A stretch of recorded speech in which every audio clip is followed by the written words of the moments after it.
This is a brand new CF Moto U10 Pro that we have outfitted with a cab system and the CF Moto accessory heater kit. It is snowing outside. It is 26 degrees with a wind chill that makes it feel more like 11 degrees.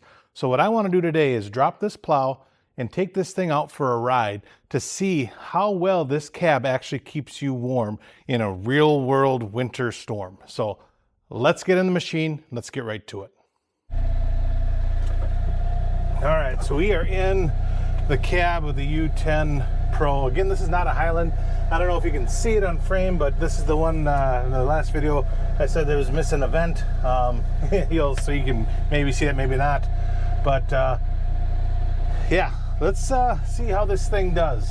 The first thing I'll say, I don't know where it's coming from exactly, but I don't think we have a good seal up on top here because I see a little bit of stuff coming in. So, I've seen guys do videos on these things warming up and they're not driving them.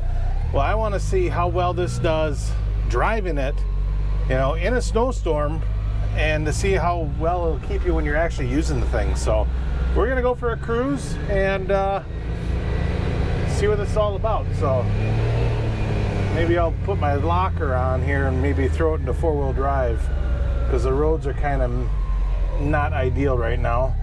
So rear locker's on, four-wheel drive just locked in the back, not in the front.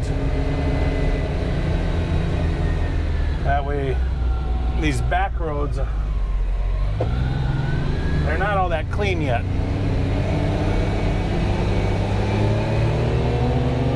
All right, we're cruising. So yeah, I can see, I don't know if you can see it on camera, you probably can't, but I have like fine crystallized snow coming in here from the top somewhere. I can feel the air, so I don't know if that's something that we need to adjust or if that's the way it is. I've never noticed that before. I only feel it in the middle here. Apparently you can't adjust your windshield while you're driving, so we're gonna get stopped and I'm gonna see if I can adjust this windshield and maybe it's just not closed all the way. But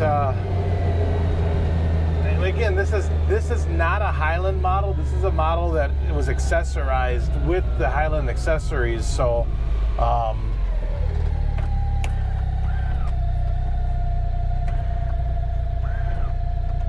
let's see if that's any better. Ooh, it's a wheel spin. I actually don't even have the heater fan on. I just have the heat over to warm.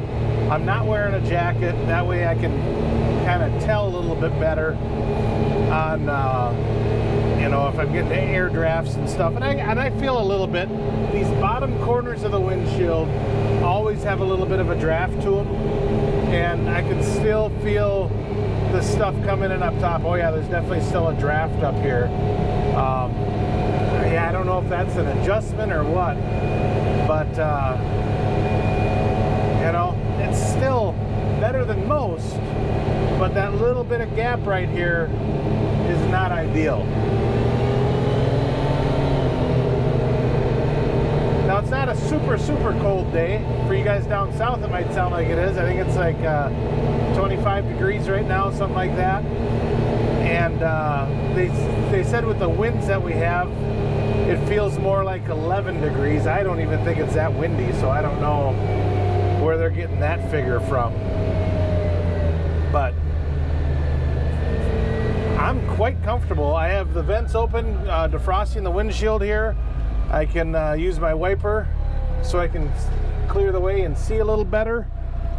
I got, I got my vents. The thing with the way that this system works, basically it always comes out of the four vents that are facing the passengers and the driver, but then you can also flip the defrost open or closed.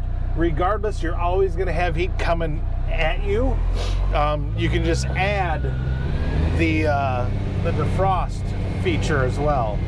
So you can't choose either or. it's this or both. But with the fan on just level 1, man, I'm actually warm. I want to turn it down. This heater will heat you up really nice. And in the last video I mentioned the labor that is required to install this heater, and it's quite a bit. You know, it's not a very simple couple hour thing. It's very labor intensive, but the heater works extremely well. So if you need heat, this heater works extremely well. I guess in the end you just kind of get what you pay for. Now, I've done other videos with the Highland showing how they drive. Again, this is not a Highland. Same platform, same basic machine, same chassis. And, you know, this thing's handling this stuff really well. I am in 4-wheel drive mode right now. But, yeah, this thing is doing really nice on this snowy road.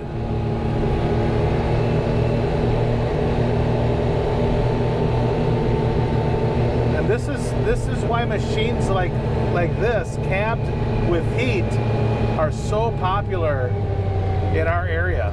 You know, people in rural towns use these things more regularly than you might imagine. Now, no ABS, no nothing. This is old school. Got a little bit of a brake situation there, sliding ever so slightly. But I figure since we're out cruising, let's take this thing off-road too. This might look familiar to you if you saw my 6-seater review. But this is the other property. I think I'm going to actually put it in 2-wheel drive mode just to, because I don't think I need 4-wheel drive yet. But we'll see. We got it if we need it.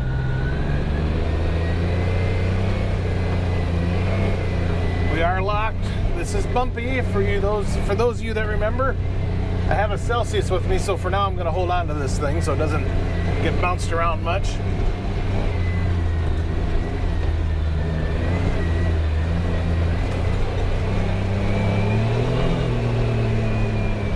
Nice and cozy though. I mean, I've been turning the fan off and on to level 1. When I get a little bit warm, I just turn it off, and then if I need it, I turn it back on. I'm going at a slower speed right now. Before I was doing 35, 40 miles an hour, and I would need it at times. We'll see if I need it while I'm putzing at these slower speeds. I still feel a little bit of stuff coming through this gap up top, and I don't know if that's a normal thing or not. Like if a Highland does the same thing. That might be an adjustment. Again, I know I've said that a lot, but woo, sliding going up here. I'm using a different camera this time for this, so I don't know if it's going to show the bumps better or not, but even for as bumpy as this is, I'm still quite comfortable in this machine. Now, I'm not going to be ripping fast like I was in the other video because just of the conditions. I got a really nice drop off here. I don't know if I'll need 4-wheel drive for this, but let's see.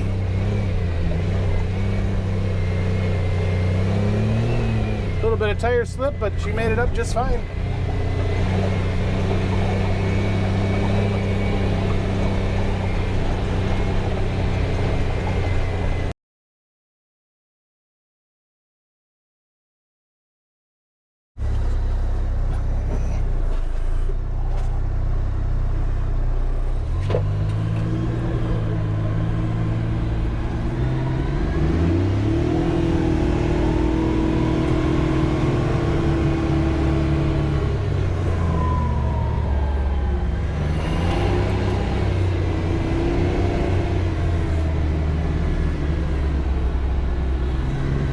Alright, so I don't know if you can tell from the camera angle, but curiosity got the better of me here. And I'll tell you, I don't have that same stuff coming in. This is a Highland that we're in right now. So this is a factory built version of the U10. Two things I noticed. It does seem to be slightly quieter, and I don't know why that is. It seems to me like this thing is a little bit quieter than the one that I just got out of. It again, I don't know if there's extra sound deadening material in here or what. The other aspect of this is I don't have any of that cold air coming in up here. These corners still have a little bit of daylight coming in at the bottom of the windshield, but I don't have snow coming in like I did on the other one. So that tells me that that windshield on the other one needs to be adjusted, and because it's the same stuff. The only thing that I don't understand is why it seems to be a little bit quieter in here. I mean, if we I don't have a decibel meter to do it right now. I could use my phone, I guess, but I didn't do that on the last one. But I don't know, again, if there's extra sound deadening, something that they have going on in a Highland or what, but this does seem a little bit quieter at speed. Yeah, it just seems quieter. I don't know what it is. And I definitely don't have that draft. So if you got the windshield installed properly and aligned correctly, this thing seals up better than it did on my initial drive. So now we're gonna get this back. Oh, and by the way, this GoPro freaking sucks. I don't know what I had to cut out of the last bit. We'll find out in editing, but GoPro, man, you got some issues. It sucks. I've been using GoPros for 20 years, damn near. So, but anyways, let's get back and do some final thoughts. All right, so this is the regular U10 that we accessorized. We got it back in the shop. We're gonna let it thaw out over the weekend here. So after riding the Highland, just a short while, just a short drive, I should say, right after this, there's definitely something going on with the way that this windshield was installed, where it's not sealing properly. So we're gonna have to take a look at that, have the guys look at that next week. And the other thing I noticed when I went to get my camera out that I'm using right now, it was dripping a little bit on the inside. So again, that tells me that there's separation there. That's not the way these should be set up. And this thing should actually seal better. So the takeaway from this is two things. A, when it comes to putting your own accessories on, double check them, make sure you got everything put on the right way. And I have seen Highlands, we had to fix actually a couple issues with factory Highlands too, so they can come a little bit mismatched and not quite lined up right out of the box. Not a big deal. It can be easily fixed by your local dealer, so don't worry about that as far as, just know that it's a thing and look for it, and it can be easily fixed. The second thing though is, for whatever reason, the Highland that I drove was quieter than this. Ever so slightly, but it was noticeable. The first time I drove this, I thought to myself, man, this seems louder than what I remember. I've driven a few of these things and it just seemed louder. So if you are gonna build one of these from scratch, know that that is very well a possibility that this could actually be slightly noisier in the cab than what the Highland is. And again, I don't know if they have extra material somewhere to help with that. If I find out before I post this, I'll definitely have it written out somewhere. But for whatever reason, this just has a little bit louder cab noise while driving than a regular Highland. But overall, I guess the big answer, or my opinion, I should say, on the question that this video brought forth is it worthwhile to build your own? And I guess it depends. So let me say that as to why I say that. If you know exactly that this is what you want, a fully cabbed and heated machine right out of the box, buy the Highland. You're getting AC. That's the only way you can get AC, even if you don't see the value in that. But it is going to be less money overall if you have a dealer install all these accessories to get the machine to this level. You're probably going to have better resale value just to having that AC and stuff like that. And for whatever reason, they seem to be a little bit quieter in the cabin.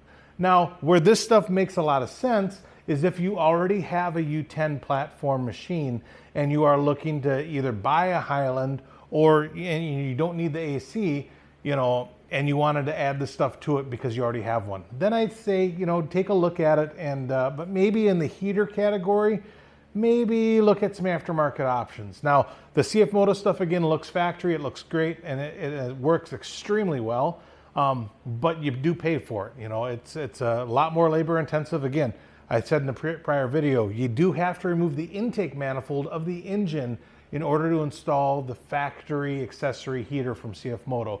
And that is quite labor intensive to get down to that point. You know, Inferno heaters, we've worked with them on Pioneers, I've worked with them on other U-Force 1000s, the old school one, and even on some U10s. And those heater kits, they're affordable. You know, they come in at like $430, somewhere around there.